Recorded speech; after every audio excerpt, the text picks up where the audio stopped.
une trappe de cheminée, une rencontre impromptue sur le chemin du plateau de Millevaches ou bien une histoire d'amour entre un vieux camion Citroën et une borne à essence. Voici un petit aperçu des contes de Noël en Limousin, un ouvrage paru à Geste Édition, 17 contes pour 17 auteurs locaux, dont Martine Janico de Maison et Patrick Granger. Bonjour à tous les deux. C'est donc une œuvre collective, mais c'est vous, Martine Janico de Maison, qui en êtes un peu à l'initiative. Un peu depuis l'année dernière, il a fallu fédérer, trouver nos auteurs et puis ramasser les copies entre guillemets. Comment vous avez eu cette idée? J'ai eu l'idée par ici Limousin, on va dire, un directeur de la radio, programme, voilà, et qui m'avait demandé à l'époque, mais c'était pas de recueil, c'était juste à la radio, c'était une émission radiophonique, c'est tout.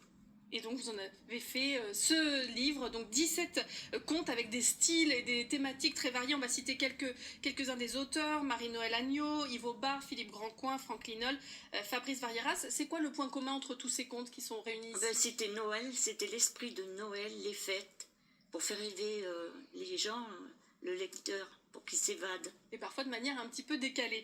Patrick Granger, est-ce que vous voulez bien nous lire les premières lignes de votre conte, s'il vous plaît? Oui, avec grand plaisir. Imaginez, nous sommes en Noël 1960, une époque où on avait encore des Noëls blancs, très souvent. Sur le gramophone de mes parents, je suis alors enfant, le 78 tours de Tino Rossi n'en finit pas de tourner. C'est la belle nuit de Noël, la neige étend son manteau blanc. Tout le monde connaît. Mes deux petites mains s'agrippent au rebord, pas de risque pour qu'il ne tombe, étant donné son poids et le mien de jeune garçon d'à peine 3 ans. Donc vous êtes parti d'un souvenir d'enfance. Voilà, une photo jaunie, comme on dit souvent, sur un gramophone, retrouvé dans les tiroirs de mes parents.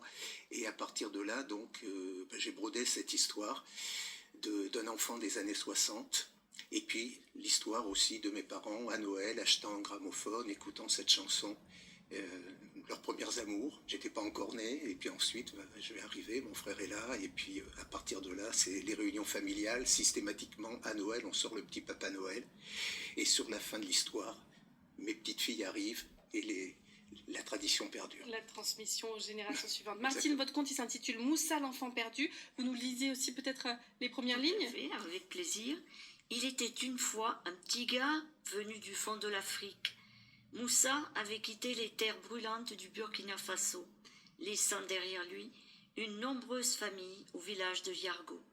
Tous avaient tenu à le saluer une dernière fois. Vous aviez envie de mettre en avant l'entraide, la solidarité? Tout à fait, parce que dans nos rues, on est confronté à ce genre de misère, de situation.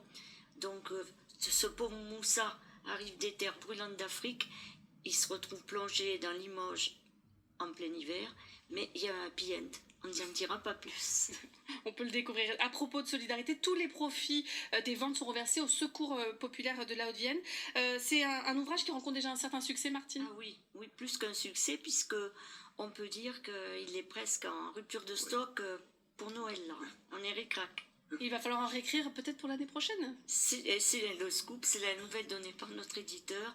On repart en 2026 avec peut-être de nouveaux auteurs, mais toujours un petit peu la même coque. Patrick, faudra replonger dans des souvenirs d'enfance peut-être. Avec grand plaisir. Merci beaucoup à tous les deux. Donc je rappelle, les contes de Noël en Limousin, c'est paru chez Geste Édition. Merci d'être venus sur notre plateau. Merci. Quand les enfants